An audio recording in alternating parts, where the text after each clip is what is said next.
Welcome back to Larry Reidy's America and our journey through the early history of the United States. Today, we arrive at the year 1807, a year that tested the nation's strength, patience, and principles. America was caught between two powerful empires, Great Britain and France, locked in their own struggle for dominance.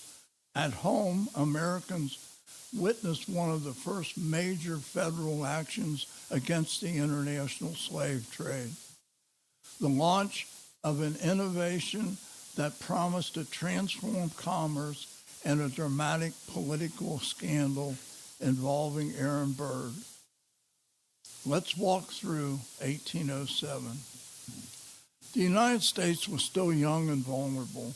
President Thomas Jefferson had guided the nation through the Louisiana Purchase just a few years earlier, doubling its size. But with great expansion came new challenges. The country's fragile economy dependent on overseas trade, and both Britain and France threatened that lifeline as they clashed across Europe.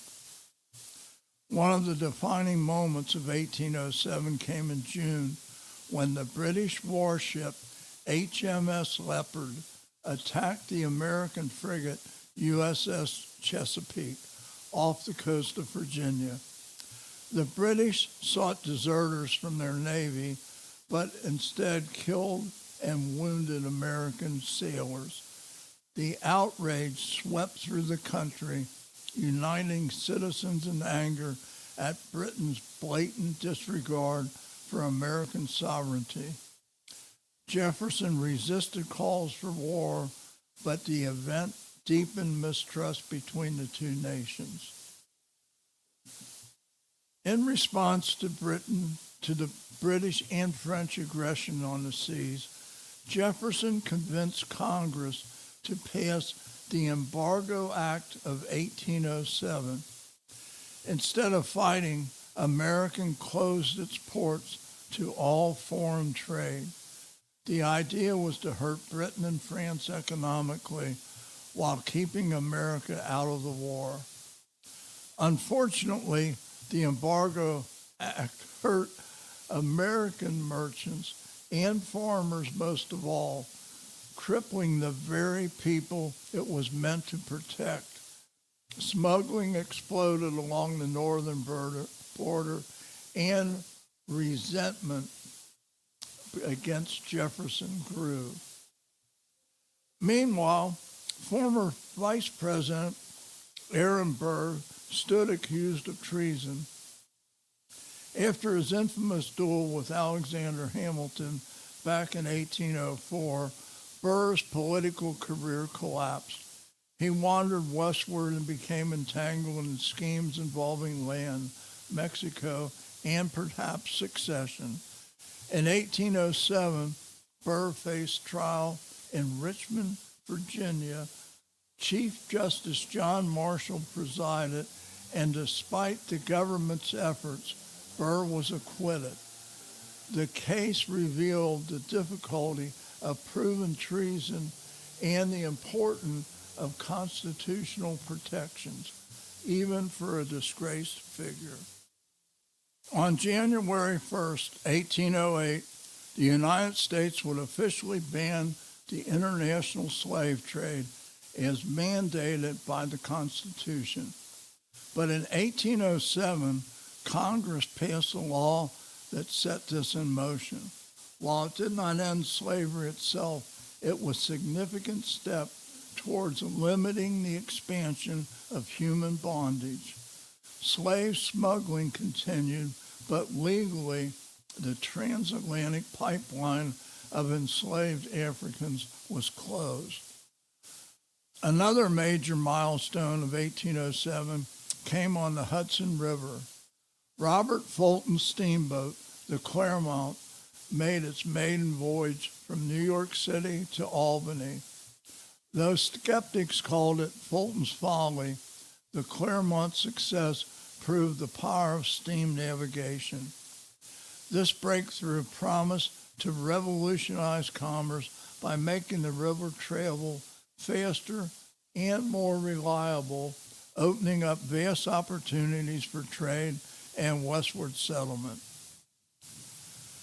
As settlers poured into the Louisiana Territory, tensions with Native American nations intensified.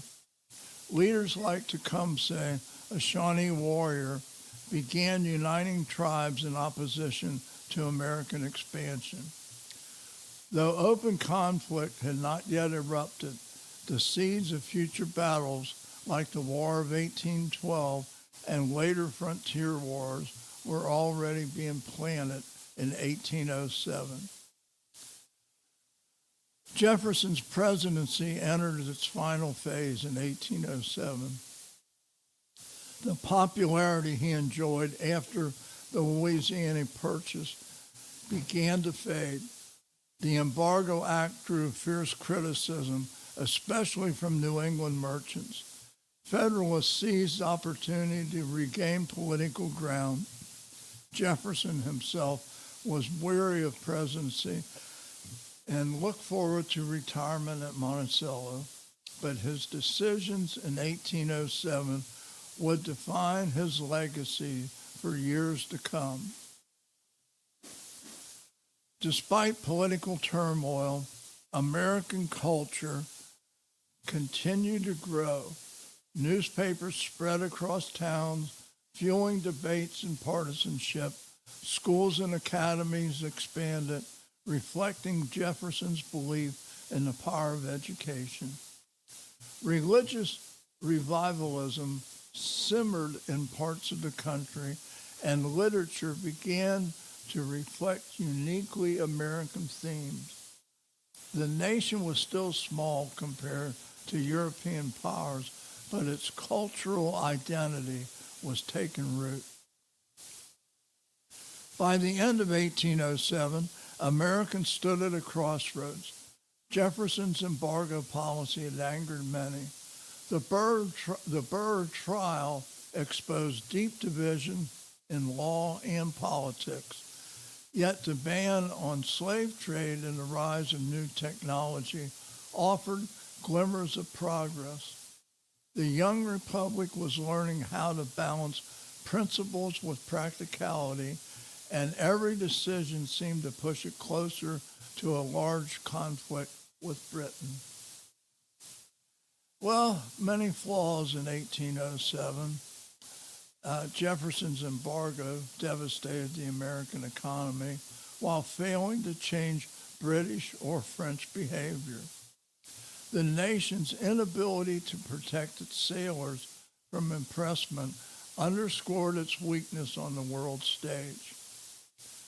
Native peoples continued to lose land as expansion accelerated. Achievements, some. Congress took historic steps of banning the international slave trade. Fulton steamboats signaled the dawn of a new age in transportation and commerce. The Burr trial reinforced constitutional protection even under political pressure. So we hit a year of frustration and growing pains. America showed progress in technology and moral legislation, but its foreign policy failures and economic missteps left many citizens delusional. I give 1807 a grade of C+. I don't think it deserves any more than that, but really too many bad things outnumber the good things. Well, anyway, that wraps up 1807 on our countdown to America's 250th anniversary.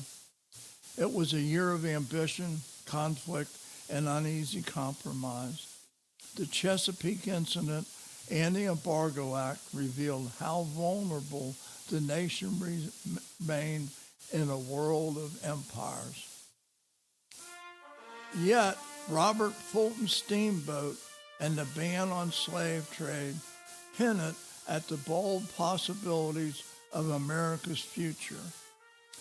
Join me next time on Larry Reidy's America as we step into 1808, a year that brings political change, deeper struggles over liberty, and new challenges for the growing republic.